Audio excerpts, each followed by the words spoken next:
Hello and welcome to part 2 of abdominal anatomy.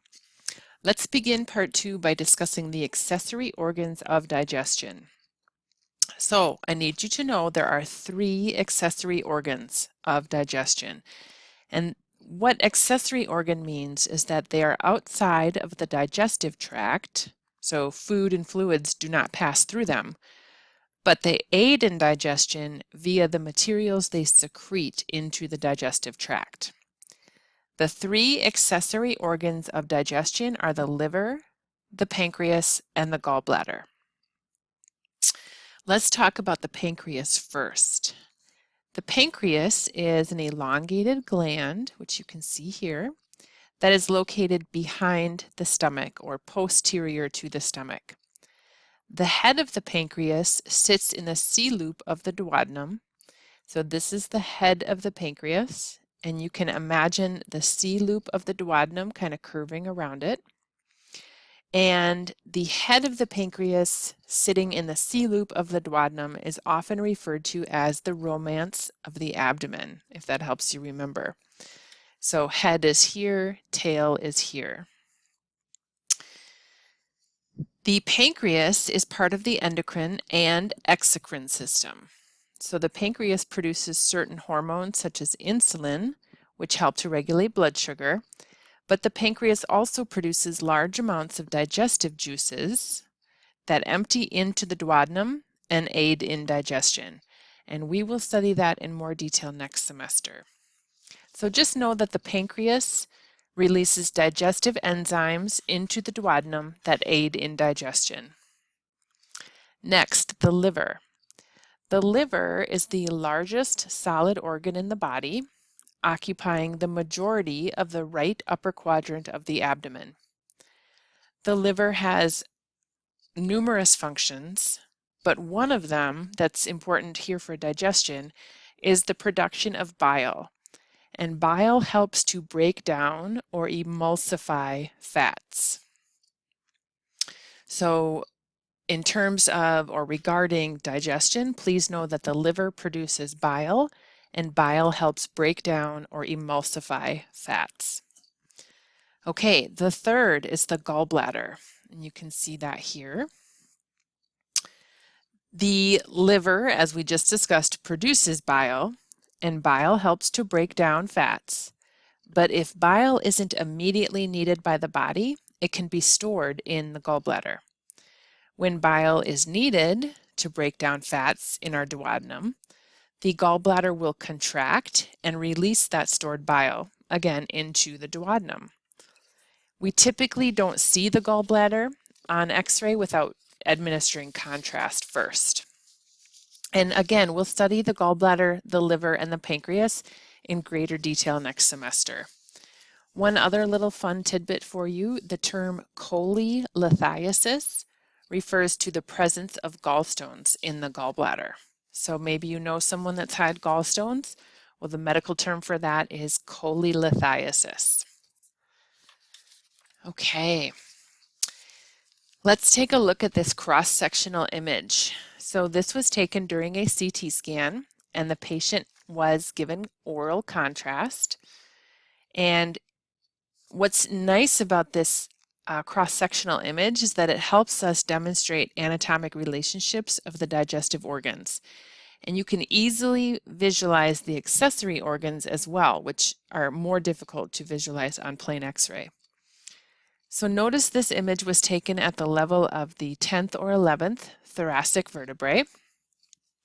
So let's just orientate ourselves. This is anterior, this is posterior. So the patient is laying supine, but we hang this just like an X-ray. So this is the patient's right, and this is the patient's left. So this large organ here, of course, is your liver. This is your stomach, and the white stuff is barium in the stomach. These are loops of large intestine. Here is spleen. So it's kind of interesting to look at a CT image, again, to help us realize what anatomy is anterior, what is posterior, etc. Here's another image taken during CT. And here we can see even more of the digestive organs. So again, stomach, the bottom of the liver. This darker gray here is gallbladder. You've got the kidneys coming in, which aren't part of the digestive system, but just thought I'd mention.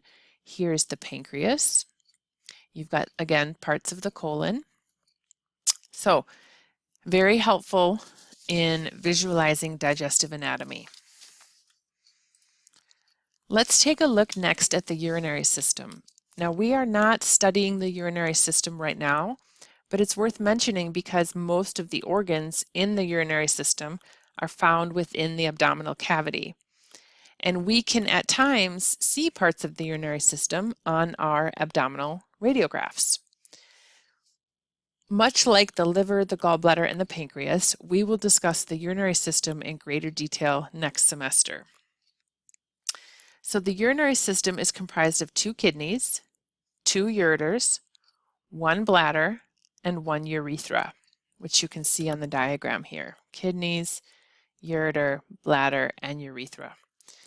So the bean-shaped kidneys are located on either side of the lumbar vertebral column, and because they are surrounded in a capsule of fat, they're often visualized on our radiographs, and we'll take a look at that in lab.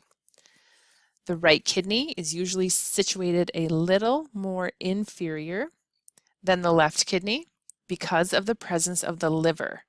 So remember, the liver sits here in the abdomen, and because of that liver, the right kidney usually sits a little lower.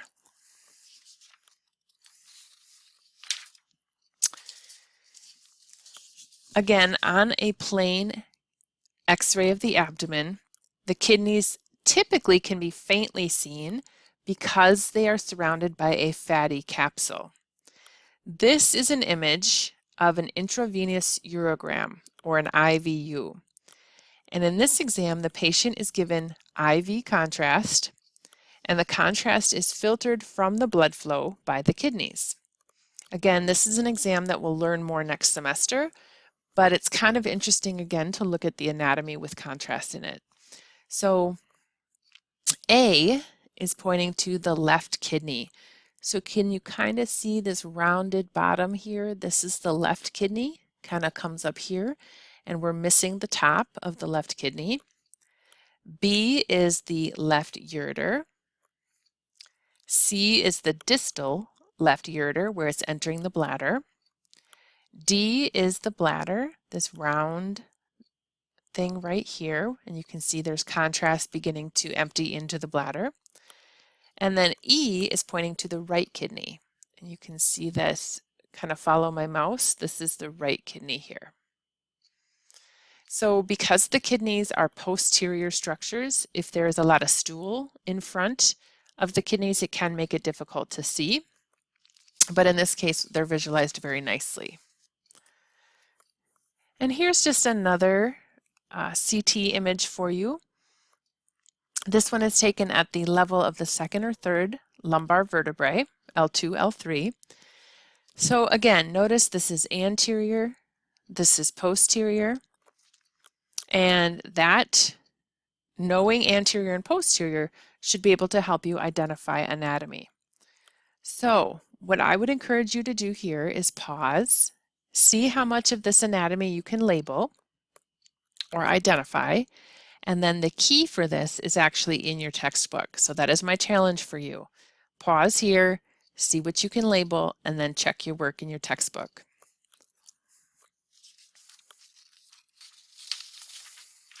We are going to end part 2 here. We will pick up with the peritoneum in part 3.